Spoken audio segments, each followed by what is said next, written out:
على هذه النية وعلى كل نية صالحة. ثم إلى حضرة النبي المصطفى محمد صلى الله عليه وسلم وعلى آله وأصحابه وأزواجه وذريته وأهل بيته، وخصوصا مصنف هذا الكتاب سفينة المجال الشيخ سعيد بن الحضرمي أبو سعد المتزلة مصنف في هذا الكتاب والشيخ هذا الإمام الشيخ محمد بن علي بن عمر الجاوي عن التنمية ثم إلى حضرة جميع المسجد وسلم الشارع على حاشها وجميع الله جميع مشايخنا والصوصوص وشيخنا عبد الله بن وشيخنا من الرسالة وشيخنا محمد جازوا بالرحمة والسجود وثم إلى حضرة جميع المسلمين الشافعي بن محمد بن أحمد ياسين نصر الله بن محمد بن يسأل الله سبحانه وتعالى كان مشاهد مرضينا وهدنا ومحيا وحس خصوصا على سلطان الأولياء سيدنا الشهد القادر الجيلاني رضي الله عنه والشيخ الأشهر السعيد والشيخ الحاتم الشرعي والشيخ القاسم الجنبي والشيخ عامة الرفاعي والشيخ القدري والشيخ الحسن والسنة ثم الحضر إلى سيد الشاذلي محمد بن عمر بن الحسن وثم الحضر إلى جميع المتابعة خصوصا جميع صفوان خصوصا إلى جميع المتعلمين فإنه وصولهم وحسين فيما هو على أن صفات وسلام وما تختار عمنا ثم إلى جميع المتعلمين حق المسؤول من المسؤول من الحوزن من المزل من المشاهد من الحمد من الوحد وأمهاتنا وأجدادنا وجداتنا وشيخنا وشيخنا ولمن أحبنا ولمن أحسن إلينا ولذوي الحقوق الواجبة علينا شيء لله لنا ولهم الفاتحة. أعوذ بالله من الشيطان الرجيم. بسم الله الرحمن الرحيم. الحمد لله رب العالمين الرحمن الرحيم مالك يوم الدين إياك نعبد وإياك نستعين اهدنا الصراط المستقيم صراط الذين أنعمت عليهم غير المغضوب عليهم ولا الضالين. بسم الله الرحمن الرحيم. قال المصنف رحمه الله تعالى ونفعنا به وبعلومه في الدارين آمين. بسم الله الرحمن الرحيم. أركان الخطبتين. Pasal menjelaskan tentang rukun-rukun khutbah. Dalam khutbah Jumat, ya, sholat Jumat itu kan ada khutbahnya. Ada khutbahnya 2 kali, dipisah dengan duduk. Antara khutbah pertama dan khutbah kedua dipisah dengan duduk. Nah, masing-masing khutbah itu memiliki rukun-rukun, memiliki komponen-komponen yang harus dibaca ketika khutbah. Apa saja itu? Yang pertama, hamdulillahi fihima, memuji kepada Allah Subhanahu wa ta'ala fihima, di khutbah pertama dan khutbah kedua.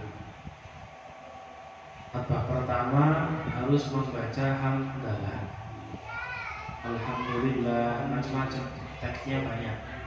Alhamdulillah, alhamdulillahilladzi hadana lihada wa ma kunna, dan seterusnya.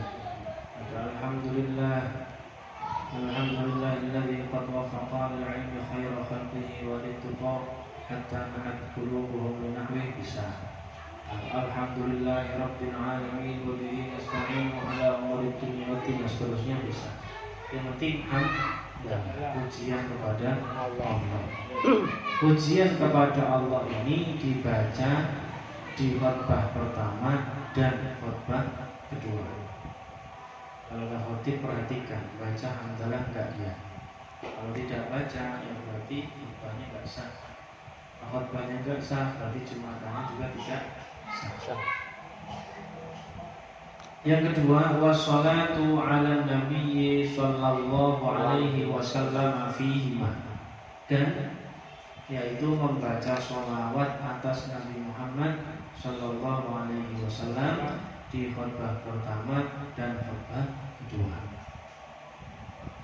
Sallallahu ala sayyidina Muhammad wa ala alihi wa sahbihi wasallam, atau sholawat Ibrahimiyah, atau sholawat bil qulub, atau sholawat aliyah, terserah sholawatnya apa saja, yang penting kalau usah dilakuin. Khutbah jadi sholawatan. Gak boleh ya sebenarnya. Gak boleh. Wassalatu ala nabi, dan membaca sholawat pada nabi di khutbah pertama dan khutbah kedua. Allahumma salli wa sallim ala sayyidina wa maulana Muhammad wa ala alihi wa sahbihi wa sallim. Kemudian yang ketiga yaitu wal wasiyatu bit taqwa fihima, dan wasiat takwa fihima di khutbah pertama dan khutbah kedua. Wasiat takwa.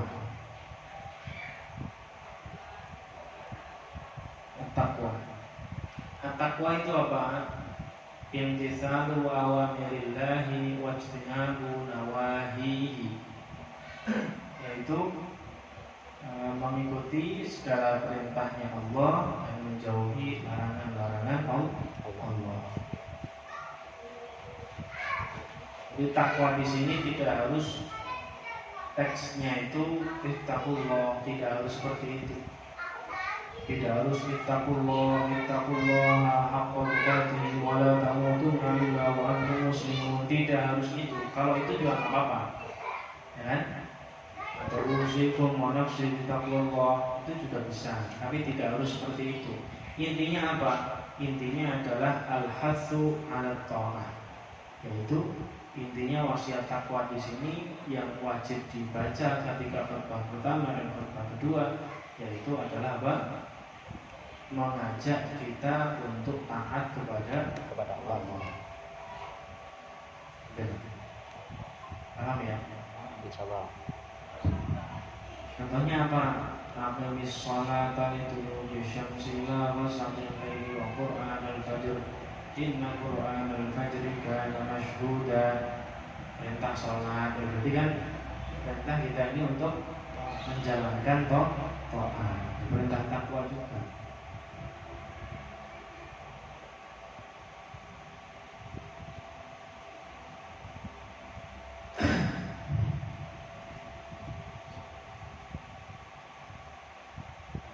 Bisa nanti Allah, taatlah kalian kepada Allah, bisa.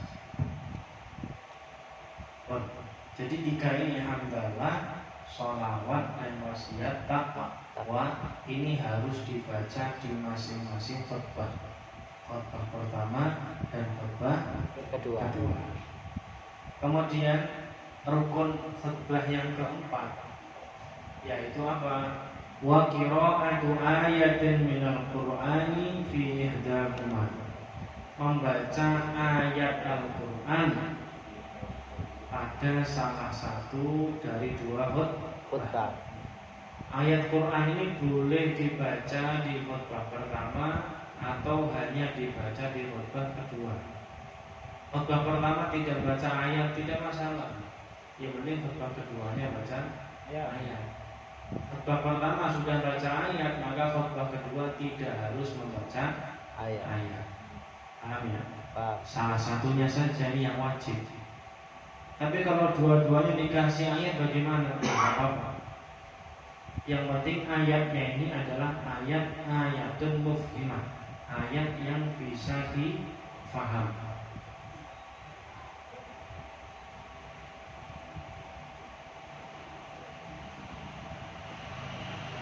Maka tidak cukup summa nazar, kan ada ayat begitu. Abasa wa tawalla, apa?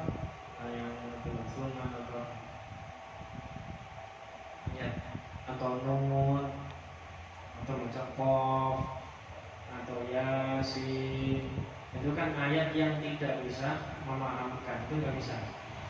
Ayat yang harus bisa dipahami. Contohnya surat Al-Asr atau surat Inna Atoina, apa saja surat. Surat pendek, wal asri juga boleh. Kemudian wa doa lil mu'minina wal mu'minati fil akhirati, dan doa pada orang-orang mukminin dan mukminat fil akhirati, pada khutbah terakhir. Pada khutbah terakhir, khutbah kedua. Pada khutbah kedua kita wajib berdoa untuk mukminin mukminat. Pada khutbah kedua kita wajib berdoa untuk mukminin mukminat. Allahumma ighfir lil mu'minina wal mu'minat wal muslimina wal muslimat wal ahya'i minhum wal amwat innaka sami'un qaribun mujibud da'wat wa ya qadiyal hajat. Allahumma irfa' 'anna al-bala' wal ghala wal waba wal waba wa zalazil wal mihan an baladina hadha khassa wa 'an buldanil muslimin 'ammah. Seterusnya. Terakhir, Rabbana atina fid dunya hasanah. Ini doa maghfirah. Doa maghfirah di sini Allahumma ighfir itu dibaca pada khutbah kedua. Atau tidak harus Allahumma ighfir, boleh rahimakumullah cukup. Rahimakumullah cukup. Atau Allahumma ajirna minan nar, ya Allah jauhkanlah kami dari api neraka. Alhamdulillahirabbil alamin. Gitu. Kita makan alhamdulillah aja. Yang kedua alhamdulillahirabbil alamin. Terus salawat. Allahumma shalli ala sayyidina Muhammadin bil qulubi wa dawaiha. Itu yang terakhir. Setelah salawat, wasiat takwa. Usikum wa nafsi bi taqwallah. Wasiat takwa. Kemudian yang keempat tadi kan baca ayat pada salah satu, sudah kan? Ayatnya kan Inna Atoina, langsung doa Allahumma ighfir atau rahimakumullah, selesai. Aslinya khutbah itu aslinya sunnahnya itu lebih memanjangkan sholatnya daripada khutbah. Aslinya begitu aturannya. Cuma kan syarat-syaratnya udah masuk gitu. Syaratnya udah masuk. Yang penting padat, singkat, jelas. Khutbah yang disampaikan itu nggak lama. Makanya kadang di mimbar-mimbar itu kalau sampai perhatikan itu ada maksimal 20 menit, kelamaan itu. Maksimal 15 menit, kelamaan itu. Misalkan ada yang 5 menit aja selesai tadi. Betul. Tulisannya gitu ya. Maksimal 10 menit lah. 15 menit biasanya ada tulisan. Kalau sampean sering ngisi khutbah pasti tahu di mimbar-mimbar ada tulisan gitu maksimal. Nanti ada. Nah itu pasti ada tulisan. yang lihat yang khutbah kan Yang khutbah aja. dibalikin. Lihat, tapi penang lihat. Aslinya itu sunnahnya lebih memanjangkan sholatnya daripada khutbahnya. Sampai sini ada pertanyaan. Ya. Allah. Tadi pertanyaan kan apakah boleh khutbah kedua itu menyampaikan khutbahnya mauidhahnya dengan bahasa lokal. Rukunnya tetap bahasa Arab ya. Ya tetap sholawat tetap bahasa Arab dan doa. Lanjut, yang lain dulu. Kalau dalam isi khutbah itu pertama itu terpaksa. Jadi orang itu menggunjing nama orang saat itu boleh nggak? Khutbah menggunjing. Ya maksudnya jelek-jelekin si A begini si B gitu. Isinya itu gitu selamanya. Politik. Itu politik. Nah iya. Habis itu ada yang berani tuh langsung Iya. itu. Kalau saya fokus maksudnya coret aja orang lain. Itu yang punya maksudnya dia korban. Kalau sama jangan itu dulu. Berani juga kan? Beneran. Yang goblok banyak karena mereka nggak mau ngaji. Ilmu itu bagi mereka itu perhiasan. Ketika hakim memiliki ilmu itu tambah indah dibanding orang yang bukan. Tapi kalau dia tidak memiliki ilmu, bahkan bisa lebih jelek gitu. Mau datuk-datuknya orang-orang alim kok ngambil nasab. Laisal fata may yaqulu hadza nabi. Tidaklah seorang pemuda itu orang yang mengatakan ini loh bapakku, ini loh mbahku, ini loh kanjeng Nabi itu mbahku, bukan itu. Walakinnal fata ha anadza. Akan tapi seorang pemuda itu ini loh saya, menunjukkan dirinya bukan mbahnya, bukan bapaknya. Orang harus seperti itu. Itu bukan menunjukkan leluhurnya udah bener, dapurnya bener enggak? Bisa niru enggak sama kakek-kakekmu kan gitu? Kakeknya mengajarkan sopan santun, mengajarkan akhlak yang baik, ya kan? Ahli sedekah, ada cucunya malah minta-minta. Itu kan enggak pas sih. Tapi walaupun begitu, tetap kita wajib takzim. Takzim karena mereka ada darahnya kanjeng Nabi itu. Kita muliakan. Tapi kalau dia ngomongnya ngalam ngidulnya nggak jelas, ya nggak usah diikuti. Tidak usah diikuti. Takdim wajib, tapi kalau dia perintahnya menyalahi syariat, ya nggak usah diikuti. Dia bukan patokan. Yang kita jadikan patokan itu Habib yang alim, Habib Umar bin Hafid itu alim, ikuti. Habib Jinda, Novel itu orang-orang yang alim, habaib, tapi kalangan orang-orang yang alim itu kita ikuti. Kalau ceramahnya jelek-jelekin itu berarti belum matang.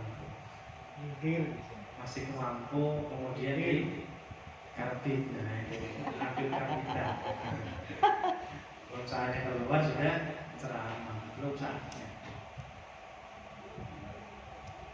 Kalau belum saatnya keluar udah keluar, yang ngomong ya isinya atas kabeh. Gitu. Kalau yang sudah berilmu isinya empuk, enak, matang, ya kan? Kalau yang belum saatnya keluar udah keluar, ya isinya provokasi toh.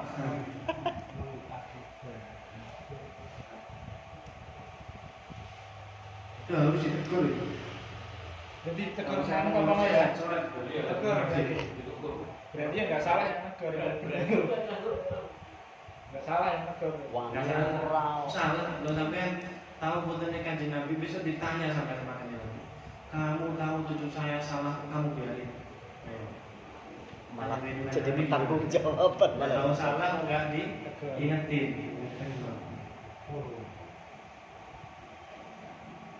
Makanya kata Habib siapa Jindan bilang, ya Rasulullah saya cucumu ya Rasulullah.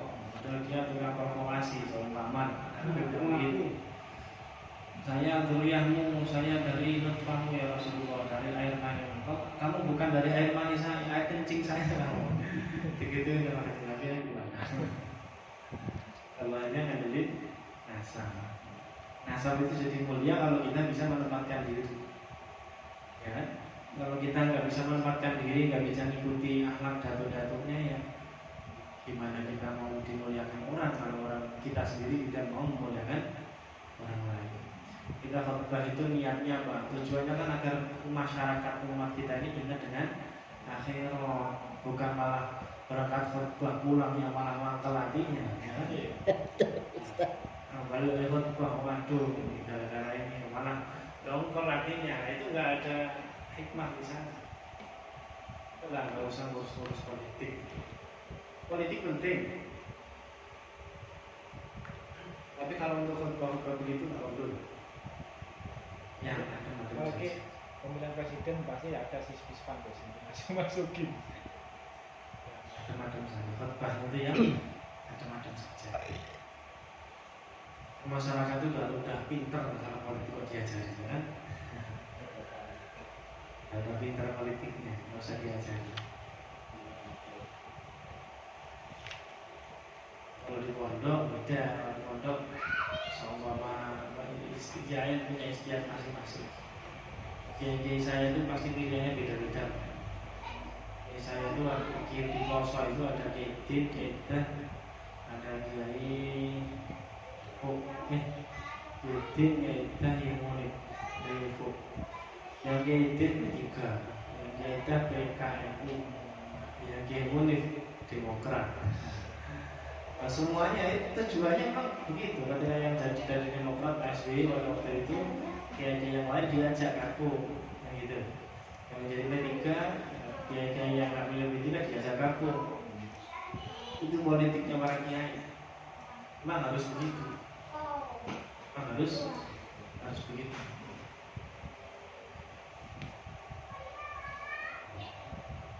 Dan kita ini nggak nyampe nalarkan beliau itu nggak nyampe. Perlu masuk ke politik perlu, tapi harus paham tentang politik. Kalau nggak paham politik kok masuk ke politik dicaplos ya. Dimanfaatkan. Cuma harus paham dan itu berat.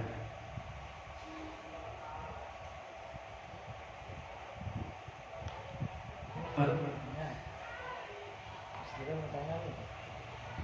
lagi? Rukunnya ini berurutan apa boleh loncat-loncat gitu, Ustaz? Harus berurutan sesuai ini ya. Walaupun di sini nggak ada keterangan tartib ya, tartibul arkan, tapi selama ini saya belum pernah melihat apa namanya khutbah itu mulai dari doa dulu, nggak ada. Pasti dari hamdalah, sholawat, kayak rukun. Allah diutamakan nomor satu sih. Ya, terima kasih. Khutbah kedua pun tidak, di sini nggak ada penjelasan harus bahasa Arab full. Yang jadi di sini inti itu rukun-rukunnya itu yang harus menggunakan bahasa Arab. Ya sih. Rukun-rukunnya itu harus menggunakan bahasa Arab. Kalau penjelasan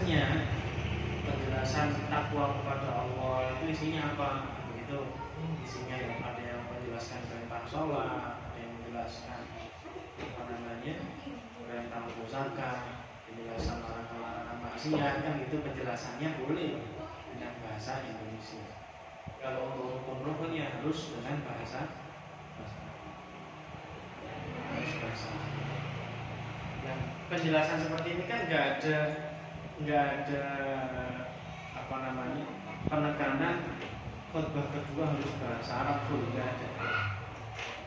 Asal di situ apa namanya menjelaskan dengan bahasa Indonesia dan rukunnya menggunakan bahasa Arab, tidak masalah. Kalau saya belum nemu apa bagaimana, ini nggak ada sih. Mungkin dalam arti lain maksudnya di setelah duduk itu kedua mungkin alangkah baiknya cuman sholawat itu doa dan itu mungkin Itu lebih aman saja. ya, mungkin gitu mungkin dalam arti Karena kan penyampaiannya semua sudah di pertama, yang kedua ya tinggal rukun-rukunnya aja selesai. Itu sih lebih ke sana. mungkin Ada ketinggalan ya. ya nggak tahu tuh kalau ada yang ketinggalan mungkin masih bisa lokal lagi nggak tahu, tapi memang Kalau ada yang ketinggalan di khutbah pertama ya harus khutbah pertama, berarti batal. Khutbah pertama nggak wasiat takwa, ketinggalan. mungkin isi penyampaian untuk takwanya itu bahasa lokalnya ada materi yang ketinggalan maksudnya. Loh, kalau rukun itu bahasa Arab, wasiat takwa tapi rukun ya, rukun ya. Iya. Jadi kan harus bahasa Arab. Kalau dia tidak menyampaikan dengan bahasa Arab, jadi kan dia ketinggalan tuh. Berarti harus diulang lagi. Harus diulang lagi. Bukan maksiat takwanya, materi yang materi yang bahasa lokal, materi bahasa lokal itu kan gampangannya menjelaskan takwa. Materinya apa sih? Anjuran untuk zakat, anjuran untuk ibadah, anjuran memilih pemimpin yang baik, kriteria pemimpin yang baik itu kan kategori takwa dalam secara umum. Itu penjelasan yang boleh menggunakan bahasa selain Arab. Akan tapi wasiat takwanya ini harus menggunakan bahasa Arab.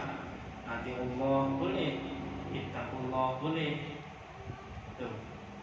Terus tag Arabnya dulu, ittaqullah atau ati Allah. kalau gerakan tangan rotek yang berlebihan itu punya juga makro ya. Ya. Kemarin kenapa tangan kanan sunahnya pegang begini, yang khutbah yang tangan kiri pegang tongkat, kalau nggak ada pedang. Tangan, biar nggak begini-begini, Iya kadang kita lihat begini kayaknya ya kayak mungkin ya Orasi. nggak nyaman, maksudnya karena nggak gimana gitu. Dibilang Sering yang yang jalan coba sering. belum kajinya datang, akhirnya waktunya khotbah dibuat orasi. Iya sering kalau Jawa sih nggak ada. Kalau Jawa nggak ada pasti udah ini semua. Itu Jakarta gitu. Iya, tongkatnya jarang kepake kalau Jakarta. Kalau nggak begitu apa pakai? Iya, tongkatnya jarang kepake. Masalah tongkat itu kan nggak ada pengurus mesinnya, mau ini apa enggak? Ada di sini bedanya. Kalau ada tinggal bilang nyerahin ya. Nyerahin, cuma begitu di naik, disenderin udah begini lagi. Berarti kan nggak ngaji dong. Iya, rata-rata dia main tangan, ekspresi tangan. Harusnya itu anteng. Tapi kan hukumnya makro ya Pak ya. Berarti enggak. Ya sampai enggak. Cuman kitanya aja yang ngasih mungkin yang enggak. Kalau kitanya udah ngasih, tongkatnya udah disediain, khotimnya nggak mau megang, ini hanya masalah khotimnya. Iya, nggak mau dipegang bahwa naik senderin lagi. Nggak dipakai. Ini dipegang terus, biar tangannya itu nggak berdiri-berdiri gitu. Bahkan di sini dalam hadis itu Rasulullah wa yusannu ayyaqra surata qaf kulla jum'atin. Surat Qaf. Ada maksudnya ketahuan maksudnya apa? Umpamanya khutbahnya itu tidak di mimbar gitu Ustaz. Apa? Enggak apa-apa, masih termasuk. Gak masalah, boleh. Gak masalah, boleh. Khutbah itu sunnahnya di mimbar, tapi mimbar itu tidak menjadi syarat rukun Khutbah. ya. Tidak harus di mimbar.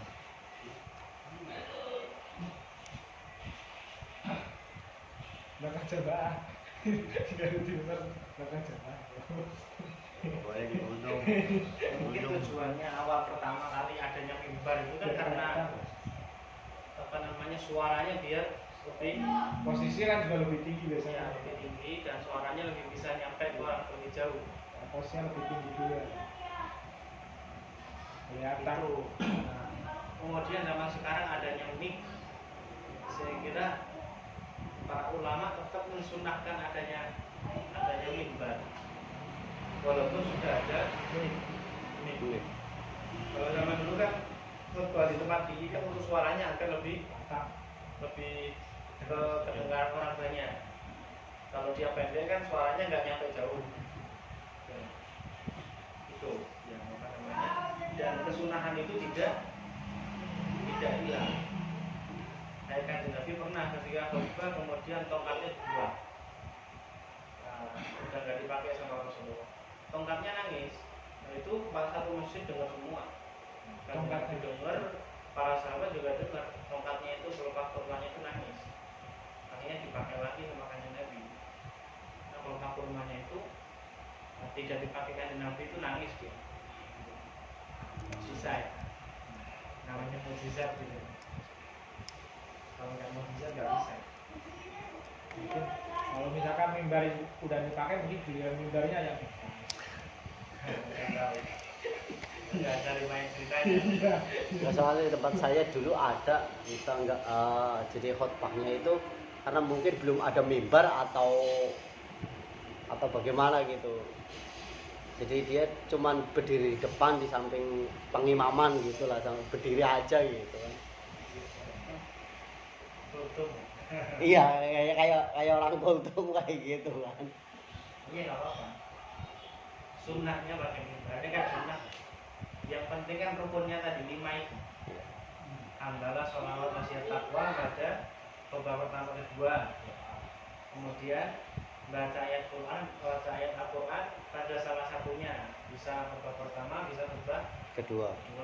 dan doa untuk mukmin-mukminat di khutbah yang kedua. Allah wafil lil mu'minat wal muslimat.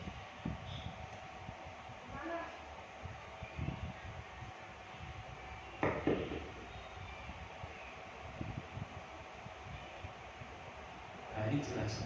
Waqala Utsman As-Suwaifi wa yukrahu lil khatibi, makruh bagi khatib raf'u yadayhi, mengangkat kedua tangannya halatal khutbah, ketika khutbah, walaupun untuk doa. Walaupun doa Allah maghfir kan doa, enggak usah begini. Begini aja biasa. Cukup jamaah. Jamaahnya aja yang amin-amin, yang apa tangannya angkat. Kalau khatib tetap megang, yang tangan megang pucuknya itu, yang kiri megang. Ada yang begini Mas? Apa? Ada yang begini. Gini kan. Ada yang begini. Ada yang begini tapi ya. Saya pernah nemuin Mas. Jamaah. Pernah nemuin sih. Jamaah kotek gitu. Menunjuk jari. Barangkali ada penjelasannya. Mungkin mestinya ada. Khutbah dengan Saat berdoa, dengan mengacungkan jari.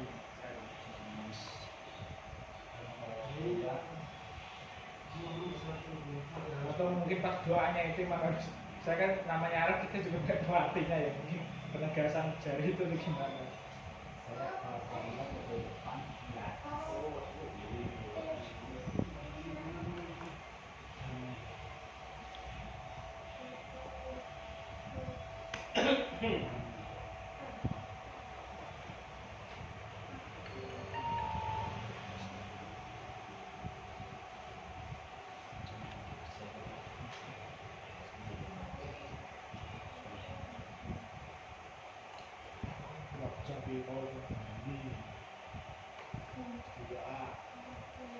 sunnah hukumnya. Sunnah. Sunnah. Saya juga baru tahu ini. Tapi memang ada itu. Ada dasarnya, ada. Dasarnya ada. Di kitab Fathul Bari syarahnya Shahihul Bukhari. Wa amma ma akhrajahu Muslim, hadis riwayat Imam Muslim min hadits Ammar bin Ruwaibah, dari Ammar bin Ruwaibah, annahu ra'a, bahwasanya Ammar bin Ruwaibah ini melihat Bishr bin Marwan yarfa'u yadayhi, mengangkat kedua tangannya. Fa'angkar dzalika, kemudian mengingkari akan hal itu, dan beliau berkata, waqala laqad ra'aitu Rasulullah yazidu 'ala hadza yushiru bis-sabab. Dan beliau berkata, Bishr bin Marwan, saya melihat Rasulullah itu yazidu 'ala hadza bis-sabab, yuridu 'ala hadza, itu dengan jari telunjuk. Faqad haka at-Tabari an ba'di salafi annahu akhadha bi dhahirihi wa qala sunnah an ad-da'i yushiru bi usbu'in wahidatin.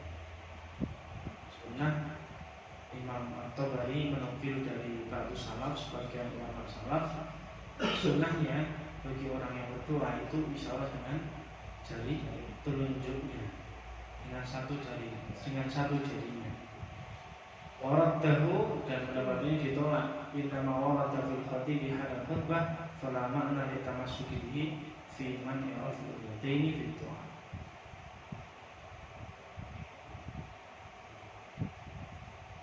Hukumnya sunnah. Kaget, tapi kalau ini udah gak kaget ya. Ya. Jadi aslinya itu banyak hal-hal yang kita sendiri juga belum tahu, atau mungkin tahu tapi takut. Ya, kayak contohnya takbir yang selama ini kita pelajari kan begini. Allah, ya kan? Yang begini itu ada dalilnya, ada dasarnya. Tapi kalau memang belum pernah belajar itu mungkin ya. Banyak kalau selesai wiridan contohnya, itu kalau orang NU biasanya nyampe, ya kan, nyampe gitu kan. Nyampe ya. Kalau orang Muhammadiyah langsung menghadap ke Asal jamaah, ya kan. Itu semuanya ada dasarnya ternyata. Rasulullah kadang satu waktu ketika selesai salam itu beliau nyampe. Kalau satu waktu beliau menghadap ke jamaah, itu ada riwayatnya semua. Biasanya kalau NU nyampe, kalau Muhammadiyah biasanya mengamalkan yang menghadap berjamaah. Kalau NU jahar, kalau Apa ini? Bedanya Muhammadiyah. Muhammadiyah kan Masing-masing. Ya itu kan dalam rangka untuk ditaklim, untuk mengajari jamaah yang nggak biasa wiridan biar ikut wirid. wiridan. Kalau nggak dipandu itu ya ngomong aja, ya. Ya rata-rata Astagfirullahaladzim, yang ikutin jadinya kan. Kalau nggak dipandu begitu, bengong. nggak tahu apa yang dibaca, kadang-kadang bengong saat. Baca pun juga nggak tahu yang dibaca apa. Iya. Karena emang nggak tahu maknanya. Itu bisa nggak tuh ya? Tapi yang masih penting lah daripada Ya, enggak sama sekali. nggak sama sekali.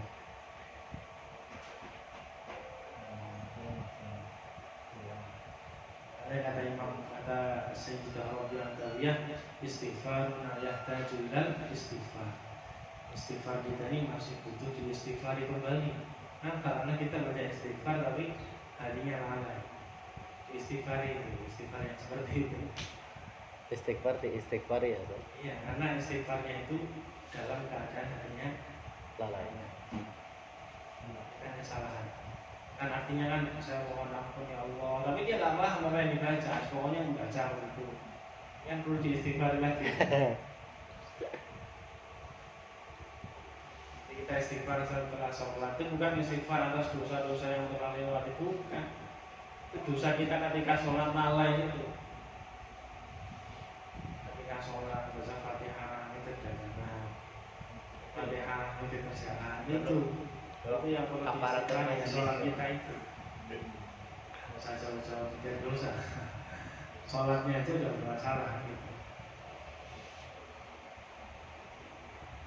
Makanya perlu kita ini meningkatkan. Ya ini sulit latihan. Kita ini bareng-bareng sama-sama latihan untuk meningkatkan kualitas ibadah kita, sholat kita khususnya. Karena awalnya ya hasan yaumul qiyamah as-shalah. Pertama kali nanti yang akan dihisab oleh Allah di hari kiamat adalah sholat kita. Sholat kita jelek, lupa, nah itu dihisab. Tapi amal-amal yang lain juga diteliti. Tapi kalau sholat kita jauh lebih bagus, amal yang lain pasti bagus. Penting. Dan sulit memang. Padahal cuma sehari 5 waktu ya kan. Dan masing-masing sholatnya sudah ada 5 menit lah, namanya gitu. Aja untuk khusyuk sehari 24 jam, setengah jam itu untuk khusyuk aja ibadah Susah. banyak sholatnya. Aduh, Kalau kita berusaha sholat yang sebegitu sedikitnya, waktunya sempitnya, coba kita fokuskan, kita khusyukkan hati kita menghadap Allah. Kalau di logika harusnya gampang. Gampang Pak. Harusnya. Logikanya gampang. Kalau di Entah apa itu. Masih ada bolong. Itu ketika sholat dia setan. teorinya gampang. Mungkin sholat 5 menit kok. Di logika. Khusyuk 5 menit saja. Iya. Habis itu udah mau bebas ngapain? Teorinya